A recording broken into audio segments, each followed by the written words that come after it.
이스라엘 나라에는 두 개의 바다가 있습니다. 하나는 요단강이 시작되는 곳에 있는 갈릴리 바다이고, 하나는 요단강이 끝나는 곳에 있는 사해 바다입니다. 똑같은 요단강물에 의해서 이루어진 바다인데, 갈릴리 바다는 물이 맑고 고기가 많이 살고 있으며 강가엔 나무가 잘 자라고 있어서 수많은 새들이 날아와서 노래하는 아름답고 좋은 생명의 바다입니다. 그런데 사해 바다는 더럽고 바다에 염분이 너무 많아 고기도 살 수 없고 새들도 날아오지 않고 어떠한 생물도 살 수 없는 죽음의 바다가 되어 있습니다. 그렇다면 똑같은 요단강물에 의해서 만들어진 바다인데, 그리고 거리가 그렇게 멀지 않는 곳에 있는 바다인데 왜 이렇게 전혀 다른 바다가 되었을까? 그것은 요단강물 때문도 아니고 갈릴리 바다나 사해 바다의 토양 차이 때문도 아니고 기후 때문도 아닙니다. 갈릴리 바다는 강물이 들어오면 들어오는 만큼 또 흘려내보냅니다. 그래서 들어오고 흘러나가고 물이 계속 순환이 이루어지기 때문에 그는 생명의 바다가 되었지만, 사해 바다는 강물이 들어오기는 들어오는데 절대로 내보내지 않습니다. 들어오는 것을 받아들일 뿐이지 내주지 않다가 보니까 거기에 있는 수분은 뜨거운 태양열에 의해서 증발하고 나머지는 염분만 남아 도대체 아무것도 살 수 없는 죽음의 바다가 되었습니다. 이렇게 바다도 줄 아는 바다는 아름다운 생명의 바다가 되지만, 줄 모르는 바다는 죽음의 바다가 되더라는 것입니다. 월 수입이 100만 원인 사람은 세금 내고 먹고 살기에 바빠서 전전긍긍하며 살아갑니다. 월 수입이 300만 원인 사람도 자녀들을 학원 보내고 보험료 내고 생활하다가 보니까 전전긍긍하며 살아갑니다. 월 수입이 500만 원인 사람도 생활하고 주식 투자하고 주택 융자 갚고 이러다 보니 전전긍긍하면서 살아간다고 합니다. 월 수입이 1000만 원인 사람은 해외여행도 해야 하고 자녀들 유학비도 보내야 하고 그러다 보니 그들을 또 전전긍긍하면서 살아가고, 월 수입이 1억 원이 넘는 사람들도 다음 달에도 그 수입이 떨어지지 않게 하려고 직원들 비유 맞추고 사업 아이템 짜느라고 똑같이 전전긍긍하면서 살아간다고 합니다. 그런가 하면 월 수입이 얼마인지 계산도 할 수 없을 만큼 수입이 많은 사람들도 정치인들의 압력과 그리고 자식들의 상속 싸움 때문에 죽고 싶어도 죽지 못하고 전전긍긍하며 살아간다고 합니다.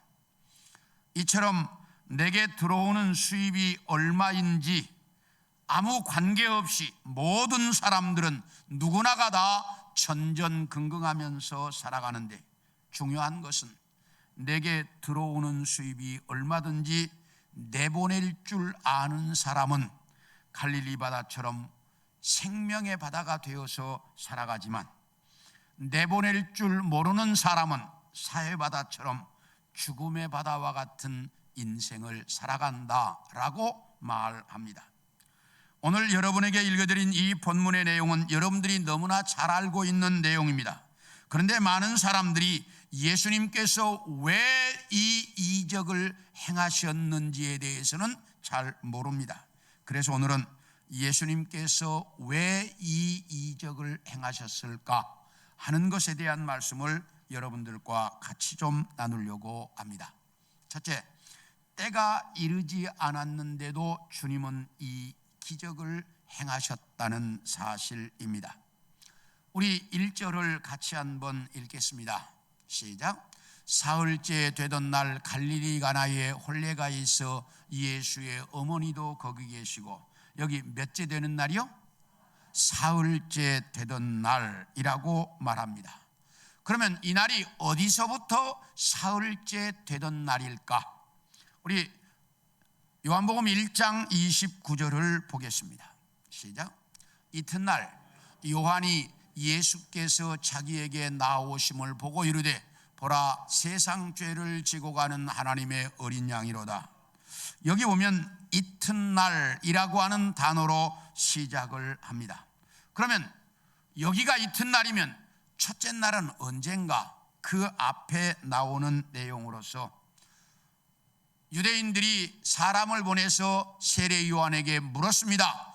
네가 우리가 기다리던 메시아냐? 그러니까 세례 요한, 아니다, 나는 그분의 오실 길을 준비하러 온 사람에 불과하지 나는 메시아가 아니다 라고 말했던 날을 첫째 날 이렇게 말하고 있고, 그 다음 날, 오늘 본문이 둘째 날이라고 말한, 이튿날이라고 말한 것이 그 다음 날, 이건 예수님이 세례받은 날입니다. 그 다음 1장 35절을 또 보겠습니다. 시작. 또 이튿날, 또 뭐? 이튿날. 그러면 여기 이튿날은 뭘까? 첫째 날부터 계산하면 셋째 날입니다. 이날은 둘째 날부터 또 이튿날이니까, 이날은 세례 요한의 제자 요한과 안드레가 예수님을 따라가서 예수님의 제자가 된 날입니다. 1장 43절도 봅니다. 1장 43절, 시작. 이튿날 예수께서 갈릴리로 나가려 하시다가 빌립을 만나 이르시되 나를 따르라 하시니, 여기 또 이튿날이라고 말합니다. 이날은 조금 전에 말했던 또 이튿날의 그 다음 이튿날입니다. 그러니까 첫째 날부터 계산하면 넷째 날이 되는 날인데, 이날은 바로 이제 요한과 안드레가 예수님의 제자가 된 날부터 그 다음 날 이튿날로 빌립과 나다나엘이 예수님의 제자가 된 날입니다. 이날로부터 사흘째 되던 날, 그게 오늘 2장 1절입니다. 이날로부터 사흘째 되던 날. 그렇다면 가나 혼인잔치는 1장과 2장에서 말하는 첫째 날부터 몇 번째 날입니까? 자, 그 넷째 날, 그날로부터 사흘째 되는 날이야. 그럼 몇째 날입니까?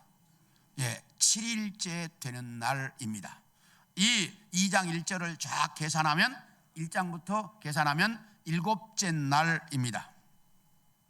그렇다면 요한은 여기서 왜 이렇게 날짜를 정확하게 하나하나 이튿날 하면서 날짜를 정확하게 계산을 했을까? 이것은 하나님께서 6일 동안 천지창조 사역을 하시고 7일째 되는 날을 안식하며 복 주셨다라고 말씀하시는데, 예수님께서도 7일째 되는 날 잔치에서 기적을 행하심으로 예수님께서 이 땅에 오신 목적이 인간인 우리에게 기쁨과 복을 주기에 오셨다라고 하는 것을 이 날짜를 통해서 의미해 주고 있다라고 하는 사실입니다. 그래서 사도 요한은 예수님이 행하신 이 공생의 첫 번째 기적이 우리에게 복 주시는 7째 날에 행하신 그런 기적이라고 이 날짜를 정확하게 표시해 주고 있습니다. 그리고 우리 4절을 보겠습니다. 시작. 예수께서 이르시되 여자여 나와 무슨 상관이 있나이까? 내 때가 아직 이르지 아니하였나이다. 자, 여러분에게 묻습니다. 이 구절을 볼 때는 여러분은 마음에 걸리는 부분이 있습니까? 없습니까? 저는 이 부분을 볼 때마다 마음에 걸리는 부분이 하나가 있었습니다. 그게 어딜까요? 여자여라고 하는 단어였습니다. 아무리 예수님이라고 해도 분명히 자기를 낳아준 어머니인데 자기 어머니에게 어떻게 여자여라고 부를 수가 있었을까? 이게 제 마음에 풀리지 않는 숙제였습니다. 그래서 이 문제를 놓고 오랫동안 이제 제가 고민을 했는데 이번에야 이 의미를 정확하게 알게 되었습니다. 그래서 사실 이 본문을 선택해서 오늘 설교 준비를 하게 된 것입니다. 오늘 본문에 보면 가나라고 하는 곳에서 혼인잔치가 있었는데 예수님의 어머니와 예수님과 예수님의 제자들이 모두 다 초청을 받아 이 혼인잔치에 참여를 했습니다. 그래서 혼인잔치가 한참 무르익어 가는데 포도주가 떨어졌습니다. 그러니까 예수님의 어머니인 마리아가 예수님께 이 잔치에서 가장 중요한 포도주가 떨어졌다라고 말합니다. 그러니까 그 말을 들으신 예수님께서 여자여, 나와 무슨 상관이 있습니까? 내 때가 아직 오지 않았습니다 라고 말씀하고 있습니다. 그래서 예수님은 이제 저 같으면 어머니 아직 제 때가 오지 않았습니다 라고 했을 겁니다. 그래요, 안 그래요? 네, 그렇게 말했을 것입니다. 그런데 왜 여자여 라고 그렇게 예수님이 말씀하셨을까?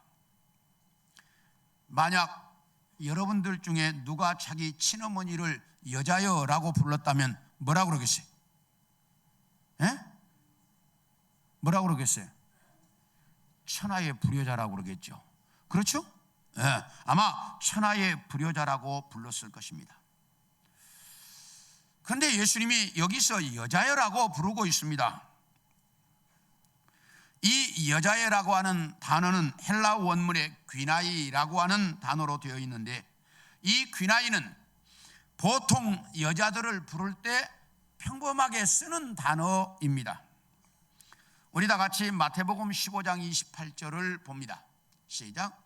이에 예수께서 대답하여 이르시되 여자여 내 믿음이 크도다 내 소원대로 되리라 하시니 그때로부터 그의 딸이 나았다. 여기 보면 예수님께서 두로와 시돈 지방에 가셨을 때 가나안 여자 하나가 쫓아와 가지고 예수님, 내 딸이 흉악한 귀신 들려 죽어가는데 내 딸 좀 살려달라고 애원을 합니다. 그런데 예수님 그 말씀을 들으셨는지 못 들으셨는지 전혀 반응이 없습니다. 그러니까 이 여자가 더 큰 소리로 외칩니다.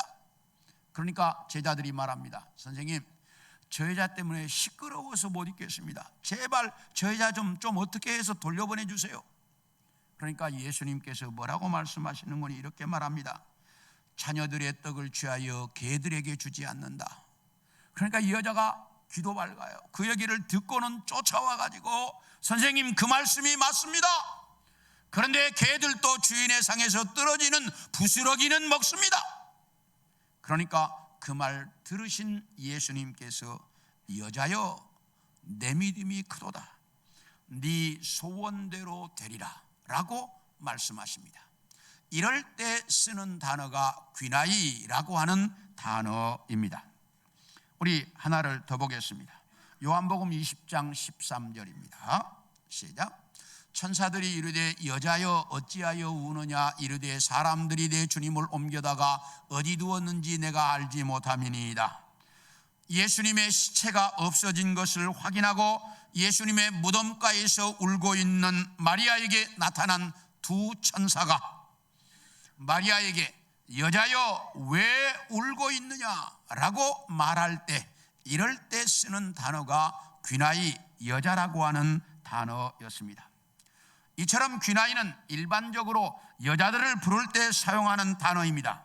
그런데 예수님은 자기 친어머니인 마리아에게 이 여자애라고 하는 단어를 2번 사용하셨습니다. 한 번은 오늘 본문인 이 요한복음 2장에서 한 번 여자여라고 말씀하셨고, 또 한 번은 우리 요한복음 19장 26절을 보겠습니다. 시작. 예수께서 자기 어머니와 사랑하시는 제자가 곁에 서 있는 것을 보시고 자기 어머니께 말씀하시되 여자여 보소서 아들이니이다. 이 말은 예수님께서 십자가에 운명하시기 직전에 자기 어머니 마리아와 사랑하는 제자 요한이 십자가 밑에 있는 것을 보시고 그 어머니 마리아를 향해서 여자여 보소서 아들입니다 라고 말씀할 때 또 한 번 사용하셨습니다. 아니, 뒤에 아들이란 말이나 하지 말든지, 앞에 여자애라는 말이나 하지 말든지, 여자여 아들입니다 이렇게 예수님이 말씀하셨다 그 말이야. 이렇게 예수님은 공생애를 시작할 때 자기 어머니를 향해서 여자여라고 불렀고, 공생애를 마치기 직전에 자기 어머니를 향해서 여자여라고 부르셨습니다. 이 말은 여자여라고 부를 그때부터 예수님은 마리아의 아들이 아닌 하나님의 아들로 살다가 여자여라고 부를 때 하나님의 아들로서의 삶을 끝냈다는 것을 의미해 주고 있다 그 말이에요.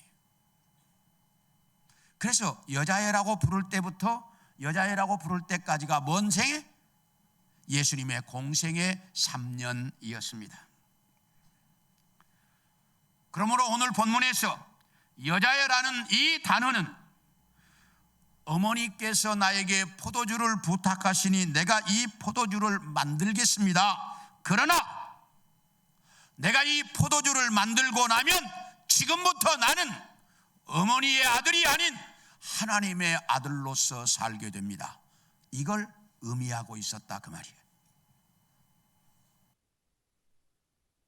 내가 이제부터는 내가 이 포도주를 만들면 이때부터 나는 어머니의 아들이 아닌 하나님의 아들로 살게 되는 것입니다 라는 의미로 여자여라고 부르셨다라는 사실이에요. 그래서 가나 혼인잔치를 예수님의 공생의 첫 번째 회 그때부터 시작이거든. 그것을 이제 의미해 주고 있습니다.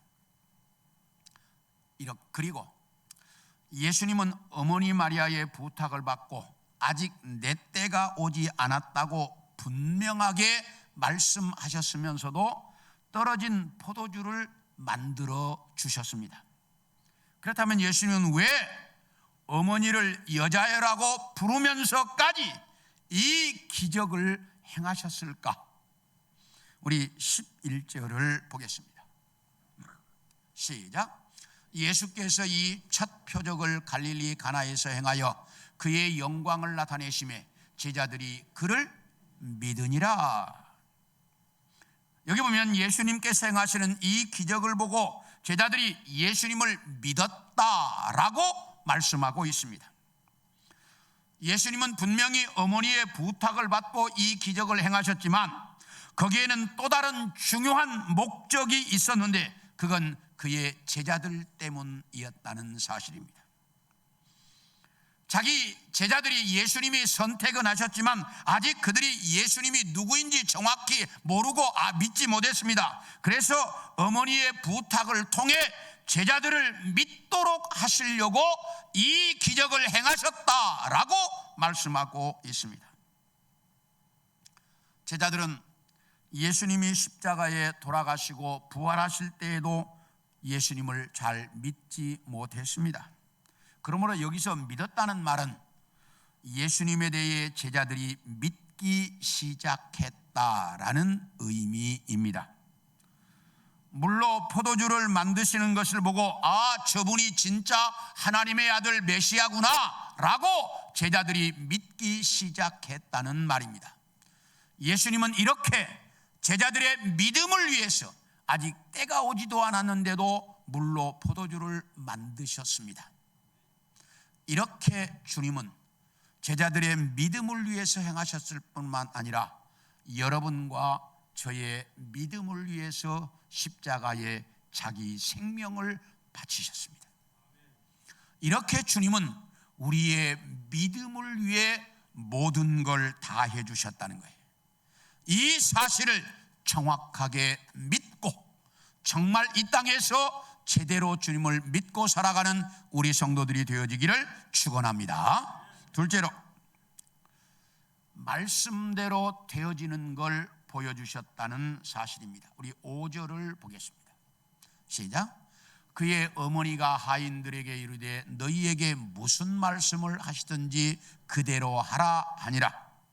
여기 보면 어머니 마리아가 예수님께 잔치에 포도주가 떨어졌으니 이 문제를 좀 해결해 달라고 부탁했습니다.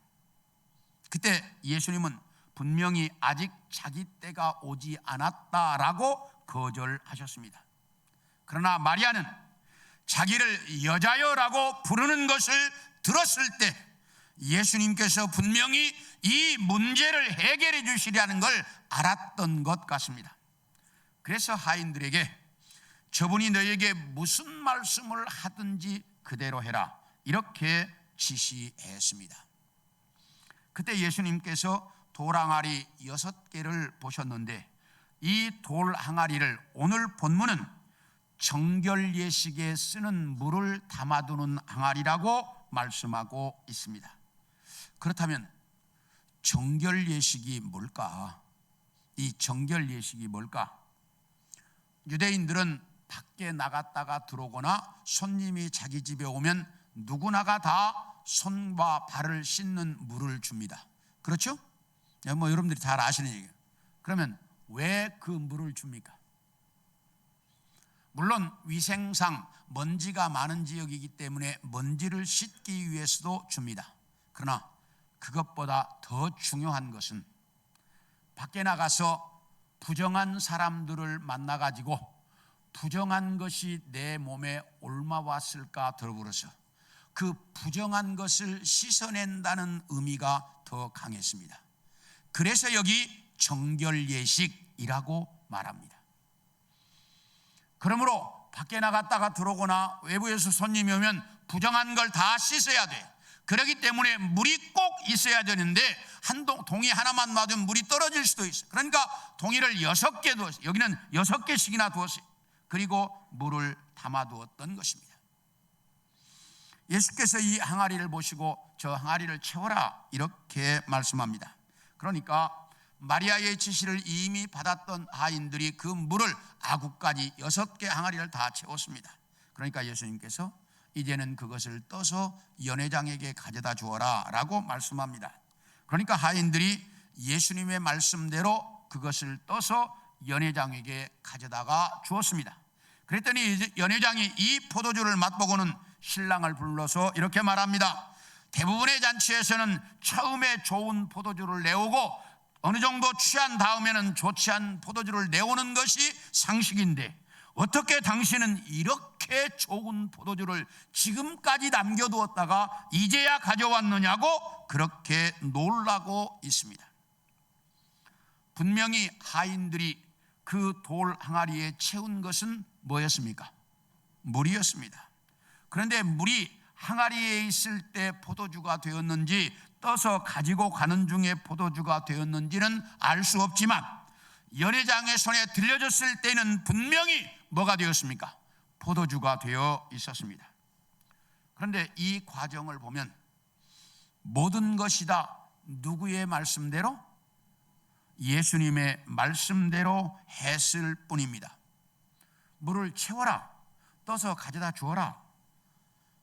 예수님이 하라는 대로 했더니 물이 뭐가 되었다? 포도주가 되었다라는 사실입니다. 이렇게 예수님의 말씀에는 놀라운 능력이 있다는 것을 이 사건 속에서 보여주고 있다는 사실입니다.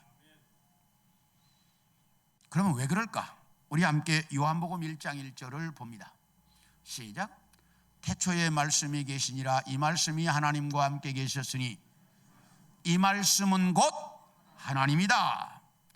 말씀이 뭐라고요? 하나님이라고. 자, 요한복음 1장 14절을 봅니다. 시작. 말씀이 육신이 되어 우리 가운데 거하심에 우리가 그의 영광을 보니 아버지와 독생자의 영광이요 은혜와 진리가 충만하다. 여기 보면 말씀이 누구라고요? 꼭 이제 헷갈려. 말씀이 누구라고요? 아니, 그냥 복잡하게 생각하지 말고 있는 대로 말해요. 말씀이 누구라고요? 예수님이라. 말씀이 육신이 되어 우리 가운데 오신 분 누구예요? 그게 예수님. 아니, 복잡하게 성경은 복잡하게 생각하면 여러분들 하나도 이해 안 돼요. 말씀이 육신이 되어 우리 가운데 오신 분이 누구예요? 예수님. 그러니까 말씀이 누구라고요? 예수님이라고 말한다니까. 그러면 말씀이 누구요? 이제 둘 다. 자, 말씀이 처음에 누구라고 그랬어요? 하나님. 그 다음에 말씀이 누구라고 그랬어요? 예수님. 성경은 분명히 말한다니까. 말씀이 하나님이요 말씀이 예수 그리스도다, 이렇게 정확하게 말해요. 그래서 예수님을 하나님이라고 그러는 거예요. 따라합시다. 말씀은 하나님이요 예수 그리스도다. 네. 정확하게 말한다니까. 말씀이 하나님이요 말씀이 예수 그리스도라고. 그렇기 때문에 이 말씀에는 능력이 있을 수밖에 없어. 이 말씀이 하나님이요 말씀이 예수 그리스도이기 때문에 이 말씀은 놀라운 역사와 이적을 나타낼 수밖에 없다는 사실이에요.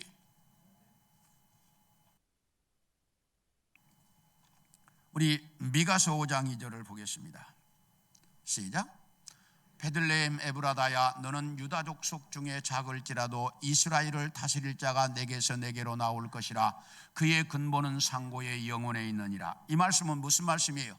예수님이 어디에서 태어날 것을, 베들레헴에서 태어날 것을 이미 구약 성경이 예언한 내용이에요. 그 구약 성경의 말씀대로 예수님은 베들레헴에서 뭐 하셨어요? 탄생하셨습니다. 자, 그런가 하면 자, 마태복음 16장 21절을 봅니다. 시작.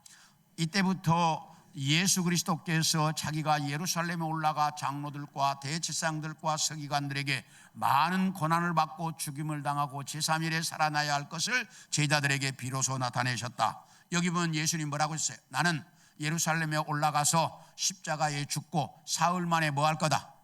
부활할 것이다 라고 말씀하셨어요. 자, 요한복음 14장 3절을 보겠습니다. 시작. 가서 너희를 위하여 거처를 예비하면 내가 다시 와서 너희를 내게로 영접하여 나 있는 곳에 너희도 있게 하리라. 이건 무슨 말씀이에요?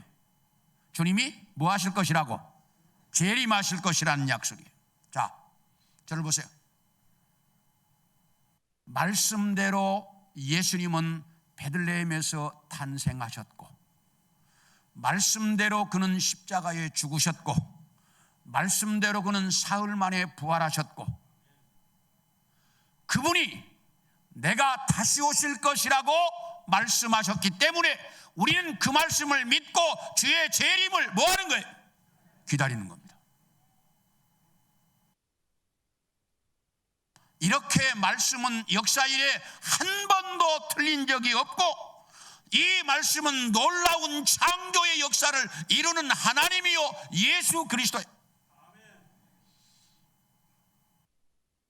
예수님께서 가나 혼인잔치에서 공생애를 시작하는 첫 번째 사역에서부터 이걸 보여주셨어요. 모든 것이 말씀대로 되어진다.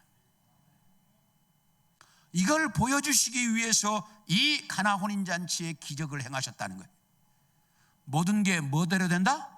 말씀대로 된다.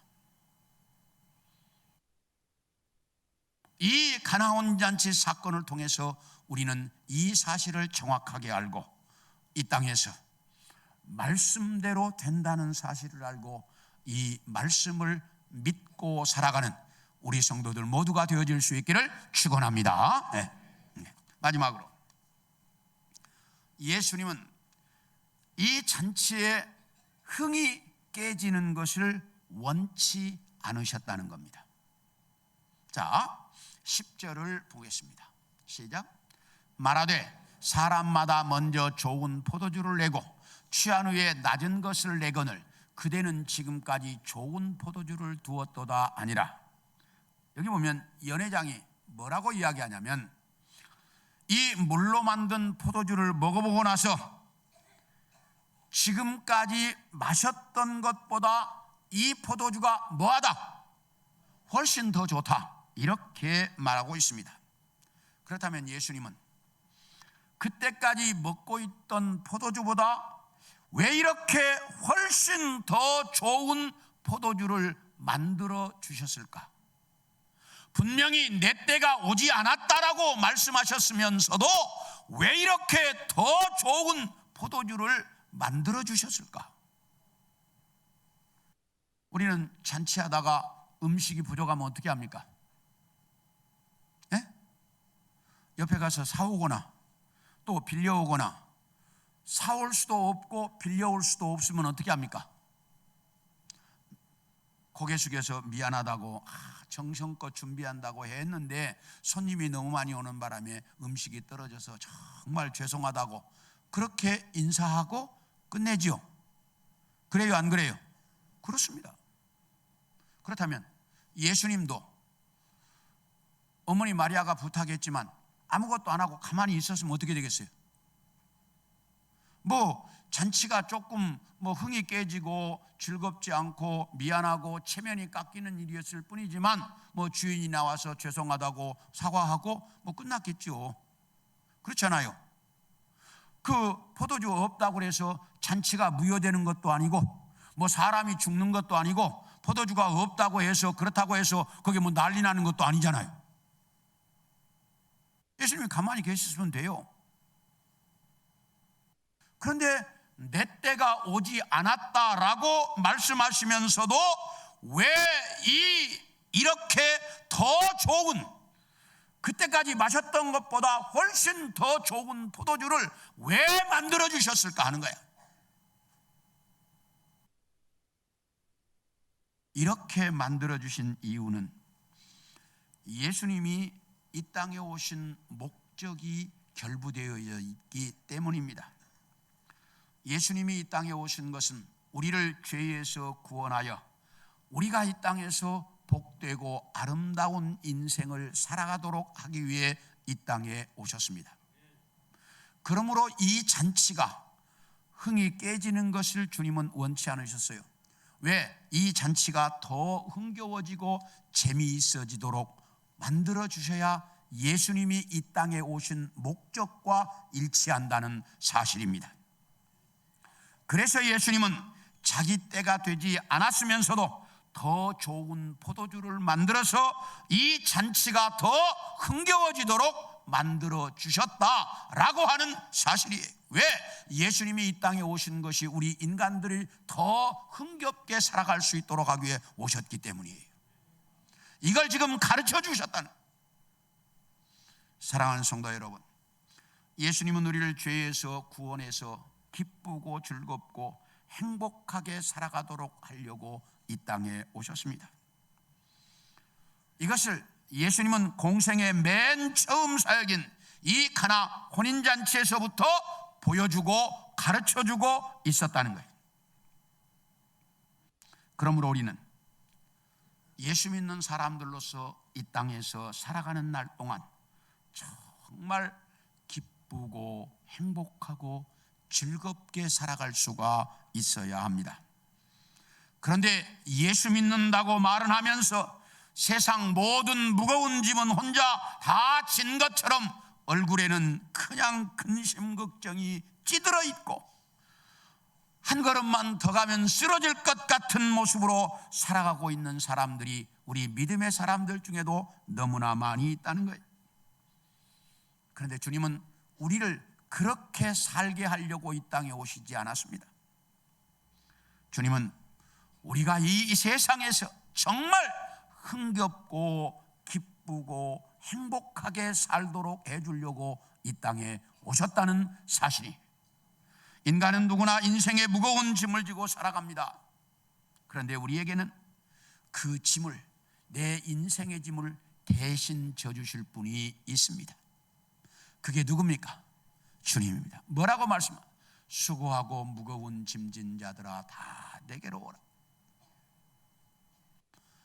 우리 인생의 모든 무거운 짐을 그분께 맡겨놓고 우리는 가볍고 기쁘고 즐겁게 이 세상을 살아갈 수 있기를 축원합니다. 여러분, 사업의 문제, 질병의 문제, 또는 내 가정의 문제, 자녀의 문제 다 힘들고 어렵겠지만 이 문제 다 주님께 맡겨놓고 정말 이 땅에서 행복하고 즐겁게 살아갈 수 있는 우리 성도들 모두가 되어질 수 있기를 축원합니다. 우리 주님은 우리를 그렇게 살게 하시려고 이 땅에 오셨고, 그래서 수고하고 무거운 짐을 내게로 가져오라고 말씀하신 거예요.